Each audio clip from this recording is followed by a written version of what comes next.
Crumpets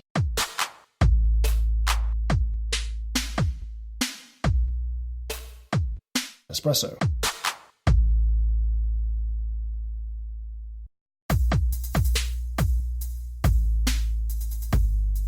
Crumpets Espresso.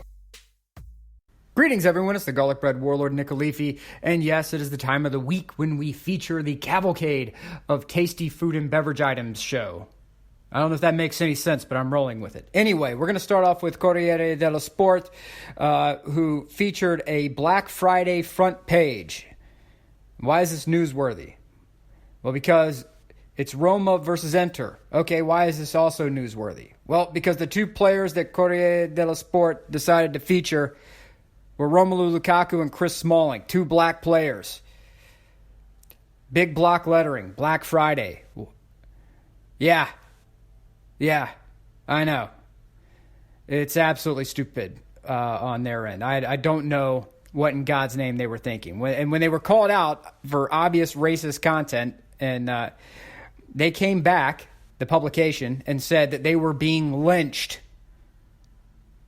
Yeah, I'm going to let that hang in the air for a minute. They claim they are being lynched. Yeah, this is stupid. It's absolutely stupid. And you know what? Shout out to Roma and AC Milan for officially banning said publication from any team activities. The Corriere dello Sport cannot show up to Roma's headquarters. They cannot show up to Milan's headquarters. They were officially denounced by Inter and Fiorentina. So what a sea change this has been in 6 months, where you had teams that used to just sit there and be silent, and now they're actually saying something and doing something about absolute buffoonish racism. I have to try to look at the silver lining here, guys, because that's the only thing I can see here is that teams are actually taking a stand. And as I discussed with Pierluigi previously, we have to start looking at institutional racism and separating it from the general fan base, because it's not just cut and dry on how we break this down. We have to start looking at some of the details here. That the fan base in general cannot necessarily be held responsible for the actions of a few selected idiots, and in this case, a publication or an ultra group. So, shout out to Roma, shout out to Milan, and big ups to Fiorentina and Inter for also denouncing the stupidity. So I have to go ahead and say that, and seriously, Corriere dello Sport, you guys got to do better than this. I mean, I hate cancel culture. I think cancel culture is absurd because everyone's being held to an almost impossible standard, but this is CDS. Cancel your Twitter account, cancel your social media. It's over for you guys. I mean, it's absolutely stupid. What were you guys thinking? Anyway, let's go on to the games for this weekend. Yes, Inter versus Roma. That right there is a key matchup, okay? And that is today. That's Friday, 2:45 p.m. Inter at the top of the table, Juve in second, Roma in fifth with an opportunity to climb up into the top three with a win, if they can get that win. That's the key thing. Can they get the win? Meanwhile, Cagliari is hanging out in fourth. I mean, that's kind of mind-bending and shocking. Napoli, the other notable team, sitting at seventh. So Milan, they're down at 11th still. I don't know what to do about that. Otherwise, you have Lazio versus Juve. That's going to be a big game. Lazio always plays Juve tremendously hard. That's going to be at 2:45 on Saturday. Napoli trying to claim points against Udinese. That's going to be tomorrow at noon. That's all on ESPN+. Napoli, this is a must-win for Carlo Ancelotti. He has to win. I don't think there's any other way around it. There's rumors that Gennaro Gattuso is going to be in the wings to take Carlo's spot. I don't necessarily put a lot of stock in that, just because I don't think Gattuso would be the person who would do that to Carlo. I don't know, but Gattuso's also in line allegedly for like 3 other jobs in Serie A. So, I mean, maybe. I don't know. I don't think Gattuso's coming to MLS. I'll put it to you that way. I think he's going to stay right at home in Italy. On to La Liga, where you have Real Madrid versus Espanyol. That's going to be tomorrow at 7 a.m. And Barcelona versus Mallorca. That is also at 3 p.m. And let's hit the standings up for La Liga.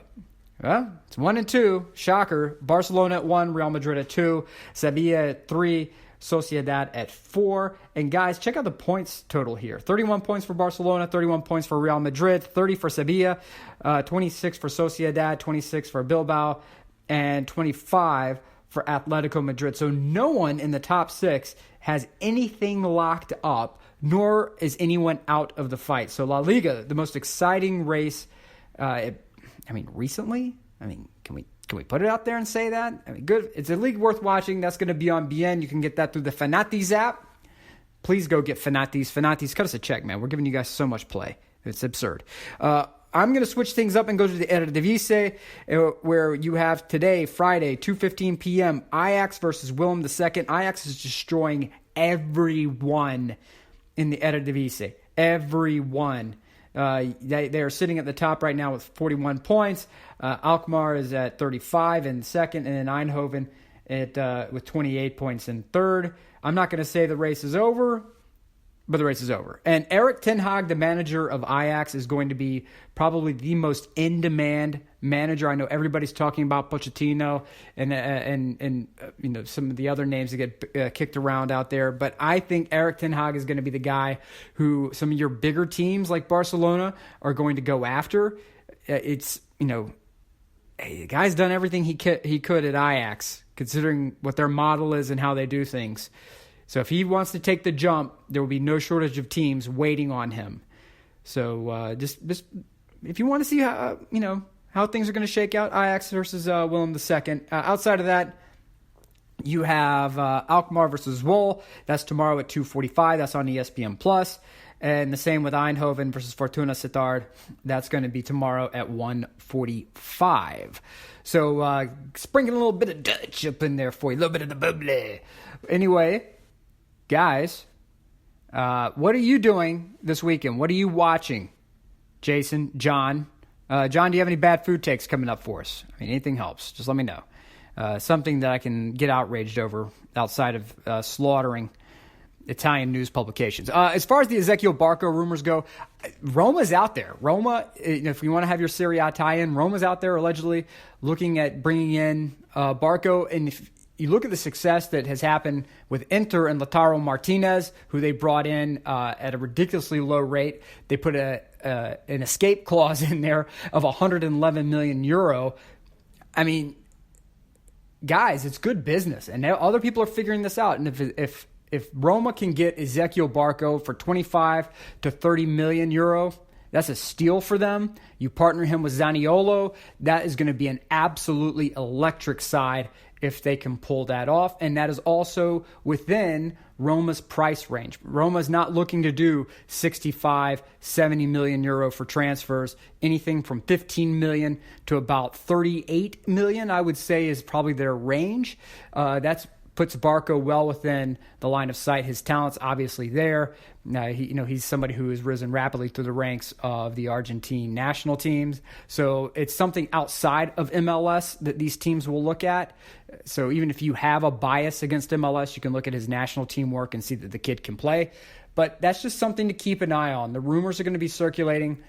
I think that it could be a winter move, depending on Roma's next couple of results. If Roma is within earshot of the top four, they may be looking to bring in a move that can propel them into Champions League play. Because if they can get that, it's going to be an outstanding coup for them.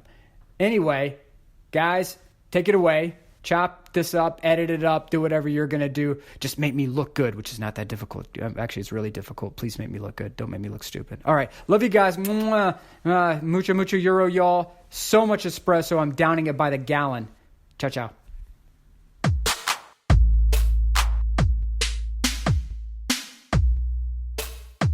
Crumpet. Thank you for being a friend. Time to take a peek at what we think we know, or at least what we know what's in front of us when it comes to this weekend and the action in the Prem, maybe some championship in League One and League Two, depending on what we get to see quickly when I'm flipping back and forth. 5 matches Saturday, and remember, we had schedule compression. We had midweek fixtures because of FA Cup and things like that are coming down the line. So midweek fixtures, quick turnarounds, and action Saturday, Sunday, and Monday night football. Everton and Chelsea. Chelsea listed only as a minus 106 after Everton has sacked Marco Silva. The larger questions for Everton, really, who's going to be the new guy in charge, and is he just a caretaker? Is it Big Sam? Is it David Moyes? Is it Mark Hughes? Is it Tony Pulis? Is it Alan Pardew? Or is it somebody new? Boardroom seemed to be divided on whether or not to bring David Moyes back, so I don't see the Everton situation fixing itself anytime soon. Liverpool at minus 250 against Bournemouth, not necessarily a surprise. I think that the game could end up being closer than folks think, but I still think Liverpool ends up getting full points. Tottenham, on the flip side, after losing to Manchester United midweek, is a minus 250 at home against Burnley. Not a shock there. Watford and Crystal Palace, a lot of folks on the short week are thinking draw. Watford actually is at plus 137 to win outright, the best number on the board. And then Manchester City and Manchester United, after Ole Gunnar Solskjaer decided to step on Superman's cape a little bit and call out Manchester City. Manchester City minus 334, and I think that one could get ugly. 4 matches on Sunday. Leicester minus 125 against Aston Villa. That should be about right. Newcastle and Southampton. Southampton getting the big relegation 6-pointer, getting full results. 2-1 against Norwich midweek. They go up against Newcastle. A lot of folks are thinking draw. Probably could see that. Norwich and Sheffield United. Does Sheffield United rebound after losing a battle with VAR, if you're Chris Wilder?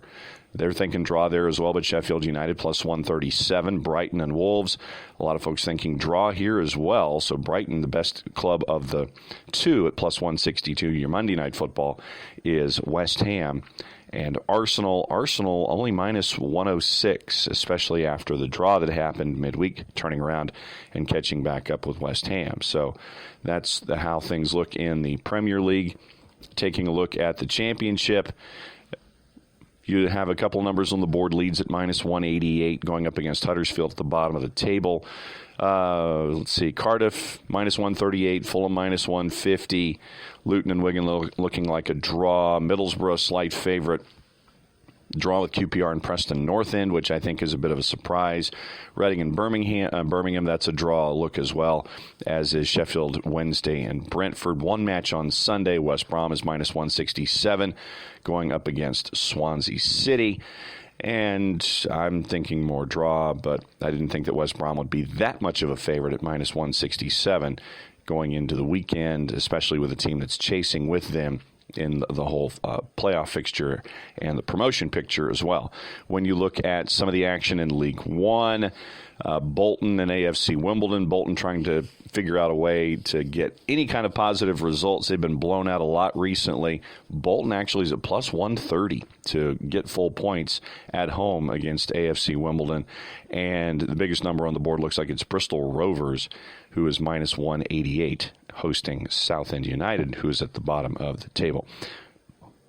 That is your quick look at what's been going on and what is going to be going on, especially if you believe in juice boxes, in the Prem, the Championship, and a little League One as well. So everyone enjoy the juice boxes. Well, actually, I guess we have to kind of do Christmassy stuff now. But anyway, that is the look at what's going on. Use wisely your Christmas treats and stuff at the Christmas table. We'll catch up with you next time. Jason, the rest is up to you.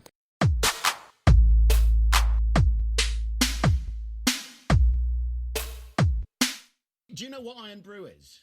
All right, y'all, grab a meat pie, grab some haggis if you want to, grab an iron brew, put your feet up, enjoy yourself. It's time to check up on Scotland, see what's going on up in the Highlands. And, man, what a week it was. We see Aberdeen go in and just get pummeled for 35 minutes as they go to take on Rangers. A lot of Atlanta fans, I know, taking an interest in Aberdeen and really adopting them as their Scottish club. Well, you picked a good week to start that up. So Rangers goes up 2-0 really quickly. Aberdeen looks like they're in for just another beatdown. They had lost 5-0 earlier this year at Ibrox. However, this time at home, Aberdeen fights back. A couple mistakes at the back from Rangers lets John Gallagher, the Atlanta United 2 loanee, pull one back just before halftime, and Aberdeen really takes the momentum and runs with it. They get a second early in the second half, coming just after Sam Cosgrove just really misses a golden opportunity. And Aberdeen looked like the better team for the second half. Now, more importantly, it's a 2-2 draw. More importantly, for the table and the setup in Scotland right now, Aberdeen moves 1 point ahead of Motherwell, having played 16 games. It's a big spot to be in, that 3 spot. That's at least going to get them a shot to qualify for Europa League competition next year and possibly more money down the road. Now, as it stands right now, you have Celtic and Rangers still 1 and 2, but that Aberdeen result has a lot of ripple effects. One, as we mentioned, they're up to 3rd now. Second of all, it puts Rangers 2 points off Celtic, who pulled a last-gasp winner against Hamilton Academical this week with Scott Brown scoring in, I think it was the 93rd minute. Huge result for them to stay 2 points ahead of Rangers before an Old Firm clash coming up this weekend. They'll also to go at it in a cup final. It's going to be a very interesting future for pretty much the entire top end of that table, as you're trying to see if Celtic can wrap up that 9 in a row and then potentially 10 in a row down the road. Now, as far as European competition goes, Celtic has secured the first spot with their victory over Rennes last week. They've got their top seed in Europa League, getting out of their group, something I never thought I would actually say. Now they have to go play Cluj in the last match for decision day for the group stages. And, there's a non-zero chance Celtic sends the U16s to play Cluj, because if Cluj wins that game, Lazio is knocked out of Europa League competition and Cluj gets a spot. There's plenty of politicking from the fans to send the kids up there out to Cluj and let the Romanians back into that 2 spot and send Lazio home for the winner away from European competition.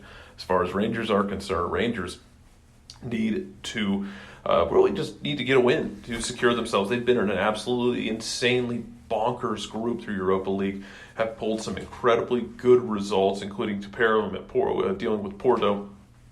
And now we get to see if Rangers can finish the job and progress on to the group stages.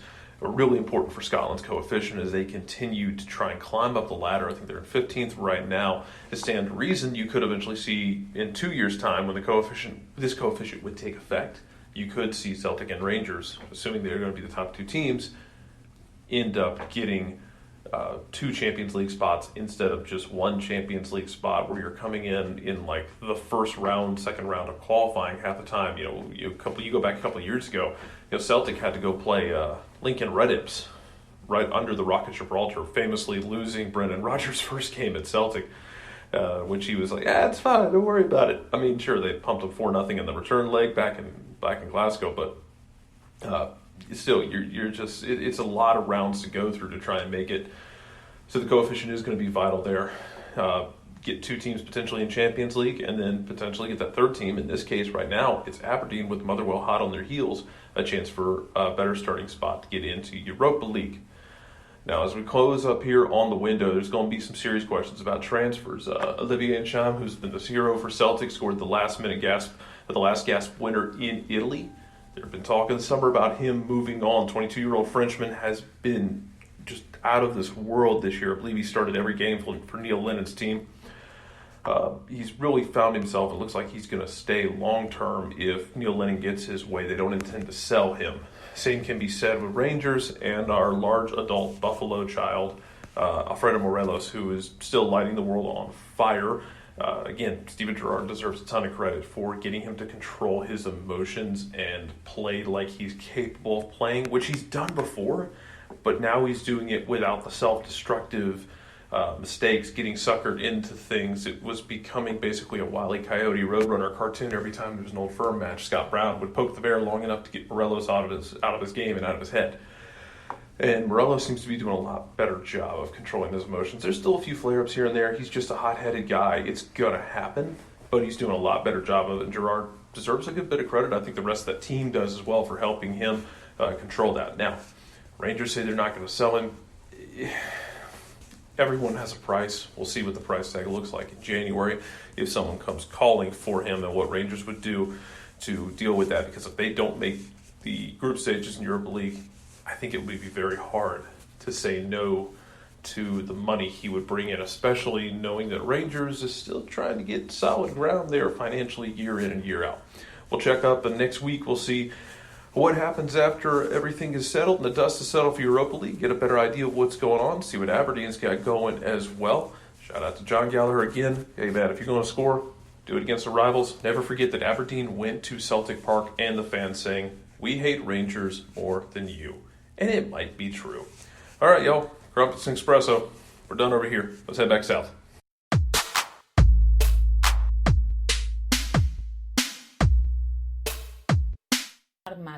Hola, everybody. This is Jason Longshore. Let's dig into the latest from Argentina.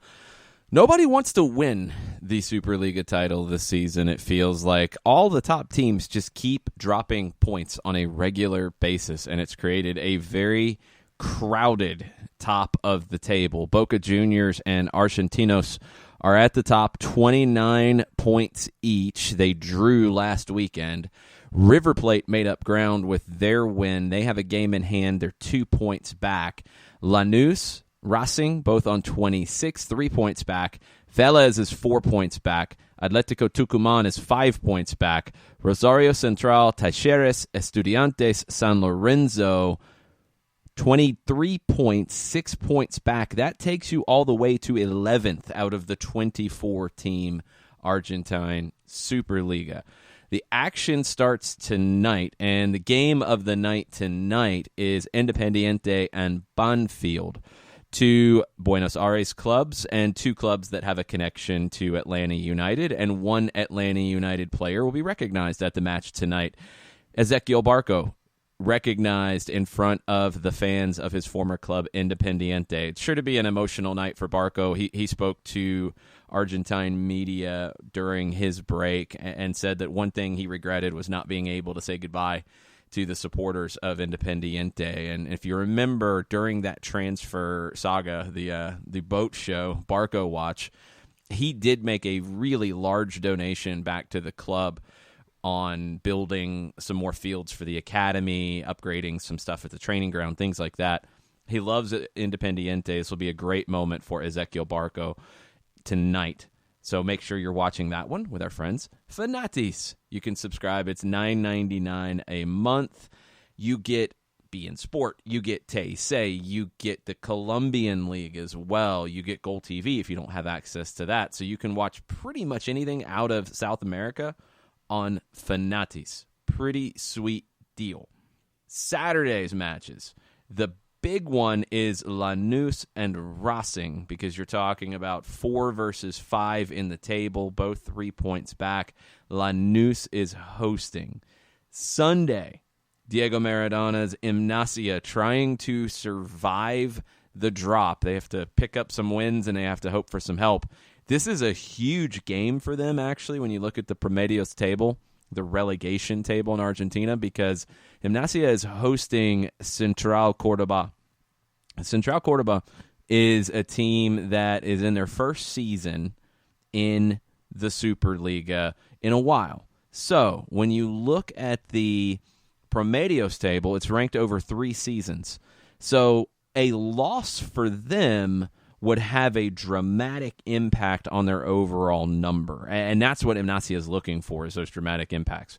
So if Gimnasia beats Central Córdoba, and the effect on the table, that's going to give Gimnasia 70 points in 68 matches. That's going to get them above this 1 point per match number that are trying to break through.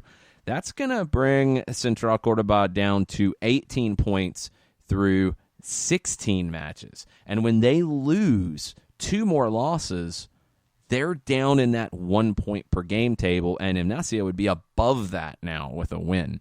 So you've got to climb some teams if you're Gimnasia. Aldo Civi is barely ahead of you, 42 points through 40 matches over the last 3 seasons. Patronato is the one that you can compare to directly. They're on 72 points through 67.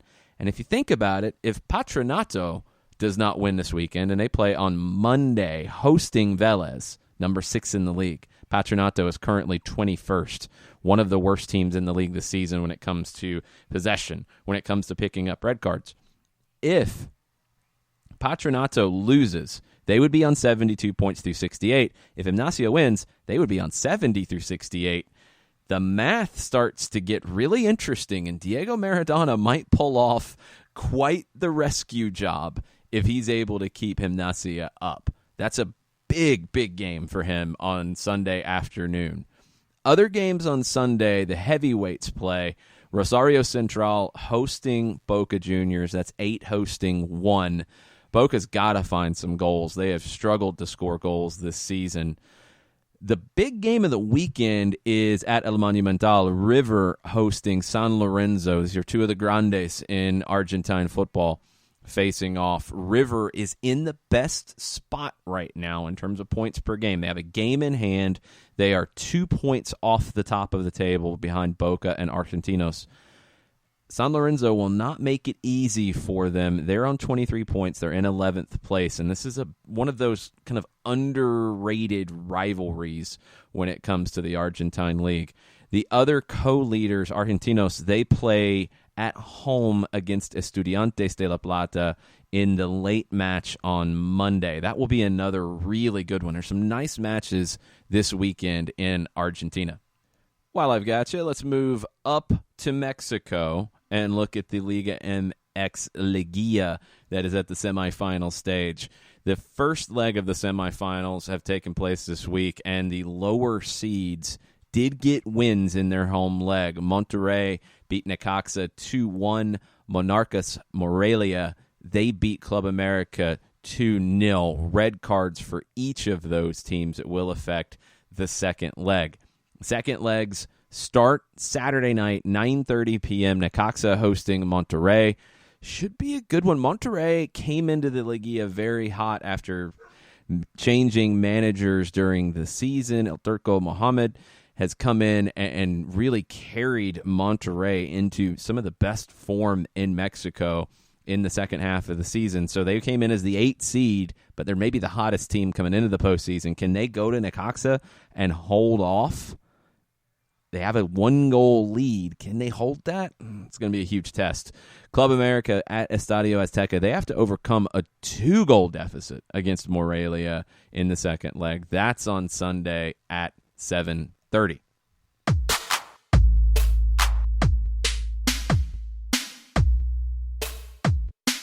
Thanks to all of our Crumpets and Espresso and Iron Brew and every other bit of pastry and breakfast drink and brunch menu item and all those different things that we do for Crumpets and Espresso every week to get you set for the weekend. We'll be back on Monday to recap everything. It is also the CONCACAF Champions League draw, and Monday's programming in the evening will cover said draw live from Mexico City. So we will be at the Brewhouse Cafe Monday evening to watch the draw, to talk soccer with you guys. Come out and join us. Let us know what you're thinking about. Let us know what stories around the world are grabbing your attention that you'd like for us to dig into deeper, whether it's here in the Crumpets and Espresso, or it's in a 1v1, or it's on the Soccer Over There show, or it's in the Soccer Down Here show, because it's all part of the same network. Thanks to all of you guys for supporting it, for listening, for buying the scarves. We still have them, $20 a piece. $5 if you want it shipped, or you can come pick one up at the Brew House or any of our other events. You can also check out our store on Teespring. We have a Patreon as well, patreon.com/soccerdownhere.